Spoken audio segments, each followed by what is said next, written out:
আসসালামু আলাইকুম। Mother take automation, mother অটোমেশনের এটা জিংহং সাইট। দেখেন এখানে সুইং মেশিন বসে গেছে সব, আর আমরা বিবিটির কাজ শুরু করছি। দেখেন এখানে এই যে জয়েন করা হয়েছে, আবার বিবিটির কাজও শুরু হয়ে গেছে। এই যে এটা ঢুকবে বিবিটির মধ্যে, ট্যাপো বক্স, এটা বিবিটি যাবে। বিবিটি কোথায় যাবে সেটা আমি দেখাই।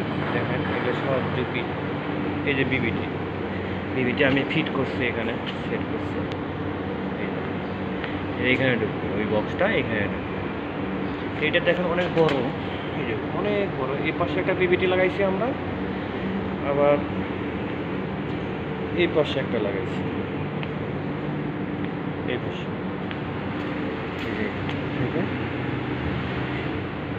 অনেকগুলো বক্স আছে, এটা খুলতে হয়। এই মেশিনগুলো, সমস্ত মেশিনগুলো বিবিটির মাধ্যমেই হবে। যারা বিবিটির কাজ জানেন আর আমাদের সাথেই থাকুন, শিখতে পারবেন কীভাবে জয়েন্টগুলো দেওয়া হয়। এগুলো আমি দেখাবো, আমার সাথে থাকলে দেখতে পারবেন। ধন্যবাদ সবাইকে। আসসালামু আলাইকুম।